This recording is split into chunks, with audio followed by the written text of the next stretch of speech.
Hey, this is the C&D channel. I'm Chris, and this is MMA for you. I'm going to do my predictions for WEC 51, ALDO versus GAMBURYAN. Please leave any comments on the bottom of the page, or you can email me at thecndchannel@gmail.com.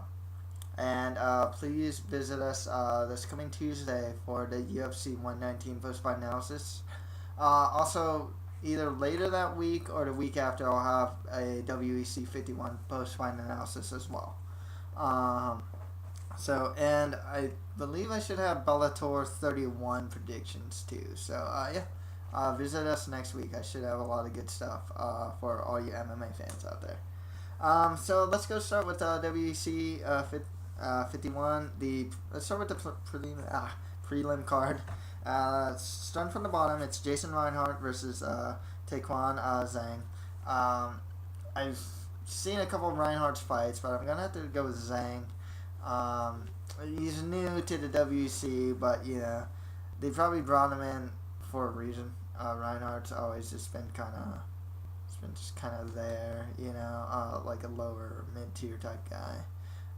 Don't really see him getting too far. Whereas Zhang, I'm guessing they brought him in. Usually when you bring someone in, it's because they need to take the fight on short notice, or like they actually expect something from you. So I'm actually guessing that they're expecting something from Zhang. Next fight after that is Diego Nunes versus Tyler Toner. Diego Nunes, if I'm not mistaken, is coming off a big win over Rafael Assunção.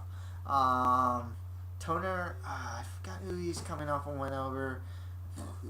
Excuse me, but I gotta go with Diego Nunes to win this.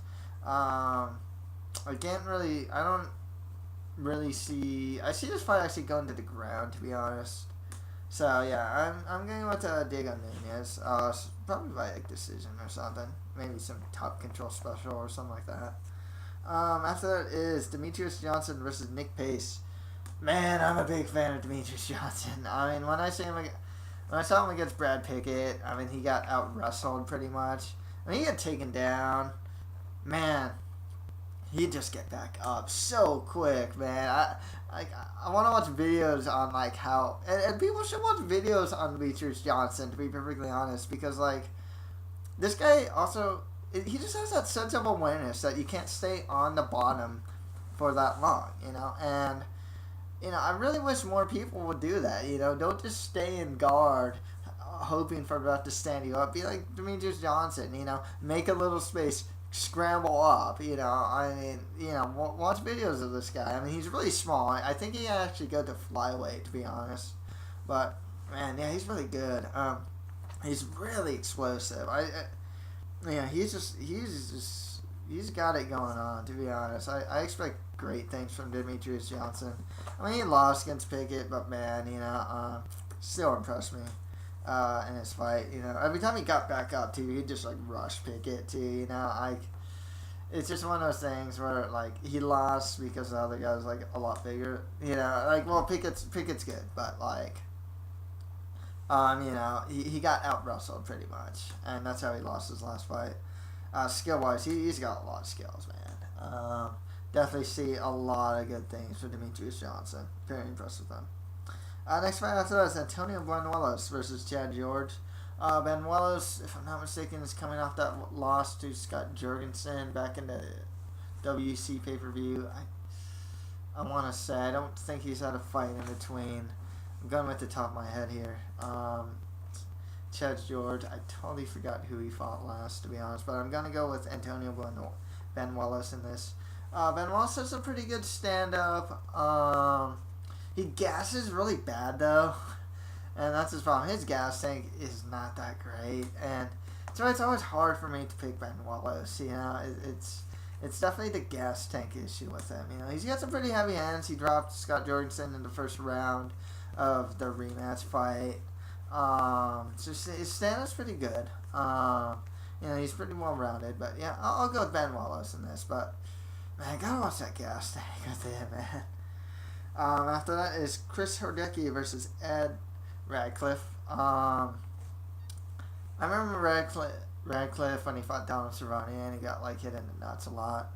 Fight I remember with Hordesky, it's his last fight was not very impressive. He fought more or less a scrub, so I mean he did really well against a scrub. But when he went up against like Enjo Kawani, I mean he ran away from Enjo Kawani and got head kicked from behind, from behind, similar to like an Eve Edwards versus like Josh Thompson or something like that. It's pretty embarrassing actually, tough one to call. I'm gonna go with Radcliffe. Radcliffe's pretty gritty actually. He did really well against Cerrone until he got choked out in the third round. He's pretty good. I'm not actually the biggest fan of Radcliffe, to be perfectly honest, but yeah, I'm gonna go with him to win. I'm not really that impressed with Hordesky, or Hordecki. It's just he tends to do a lot of the same stand-up combinations a lot of times. Like 1-2 outside leg kick or something like that. You see a lot of the same thing from him. He does it well. It's polished, but yeah, you just kind of see a lot of the same from him. And anyone that watches enough video of Hordecki would kind of know what he brings to the table. So yeah, I'm gonna have to go with Radcliffe. And the final fight of the prelim is Mike Thomas Brown versus Cole Robbins. Man, man, just total fall from grace. I can't believe this guy's on the prelims. I mean, he just got knocked out by Gamburian. Before that, he lost to ALDO. He is expected to beat Gamburian. I totally expected him to beat him. Man, he better win this fight, man. I like MTB. Very well rounded, good wrestling, solid stand up. Really good jiu-jitsu too. Cole Providence is a pretty good fighter, but he's kind of, it's like Cole Providence versus, Mike Brown. Okay, yeah, well, it's just one of those fights where it's like, Mike Brown's kind of expected to win here, and if he doesn't win, it's going to be pretty disappointing, to be honest. Like, I don't really see why he wouldn't win this fight. So, yeah, that's it with the prelims. Next, now starting with the main card, it's Leonard Bad Boy Garcia versus Mark Hominick. Garcia gets pretty lucky with his wins. I remember when he fought guys like Jamil Massoud, George Roop. I mean, he throws punches, hits a lot of air. Looks like he wins on aggression. You know what I mean? It's just one of those like judges rule, things that judges are looking for, where it's like octagon control, aggression, and it's like, yeah, Leonard Garcia is like always gonna win that because he's always gonna like throw punches, and a lot of them are gonna hit air. I like the Bad Boy, but I think Hominick will win this. Hominick actually has a really underrated ground game. First of all, his stand-up's really crisp, and I'm really glad he's one of the few guys that throws body punches really well in MMA. Not many people do. He won his last fight. I think it was against Jamil Massoud. I'm not 100% sure. But with a body punch. So it's really to the liver. So it's really cool. I don't know if he's going to TKO or KO Garcia, but Garcia definitely leaves himself open to get hit. I mean, he brawls a lot. He really throws strategy out the window. Garcia, he could win that like decision that he may or may not should win.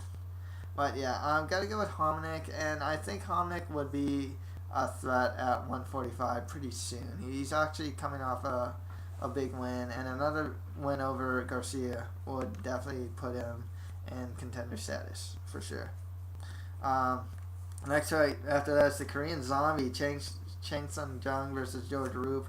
Man, I gotta go with the Korean Zombie here, man. This guy can't get knocked. You can't knock this guy down. Don't really know what Roop's gonna do to him, anyways. I mean, Roop had a really good fight against Leonard Garcia pretty recently, where he obliged in the brawl, pretty much. And I can see the same thing happening here too. Korean Zombie right here. He had that fight of the year with Garcia. Could be replicated. Not too sure though. But yeah, gotta go with the Korean Zombie here. Next fight after that is Donald Cowboy Cerrone versus Jamie Varner. Gotta go with I'm gonna go with Cerrone here. by submission. I think he's gonna get out wrestled though. To be perfectly honest, I just like Cerrone. Honestly, I'm not a huge Varner fan. Varner's stand-up's actually pretty decent, but I think Cerrone's a little better. Cerrone's ground game's a lot better, but Varner's wrestling's a lot better. Varner, hasn't he does use his wrestling still a lot of times, but I think he's kind of fell in love with his hands and the stand-up for a while. So I'm actually going with Cerrone in this one. After that, Miguel Torres versus Charles Valencia. Gotta go with Miguel Torres. He's got all the goods. I know he's on the skid right now, but he's only lost to Bulls and oh shoot, jeez, that little guy I forgot from Team Alpha Male. Name escapes me right now, and I don't know why. But yeah, gotta go with Miguel Torres in this. I hope he utilizes a jab again. Please utilize a jab again, Miguel. It is a really good weapon of yours. So, please use it. And finally, Jose Aldo is gonna fight Manny Gamburian. Gotta go with Aldo. Don't really see what Gamburian has. He does have some power in his hands, but that's about it. Aldo is gonna win the stand up. Really hard to take down. Aldo's jiu-jitsu actually looked really good. When he was on top against Uriah Faber. I think he just has everything over Gamburian. So yeah, I'm just gonna have to go with Aldo here. Honestly, by domination. Hopefully, Aldo looks like one of the only guys out there right now that's gonna dominate his opponents, besides like GSP or something like that. Hopefully, it stays that way. I like to see dominant champions. So yeah. So that's it with the WEC 51 predictions. Please leave any comments or email me at thecndchannel@gmail.com. So thank you very much.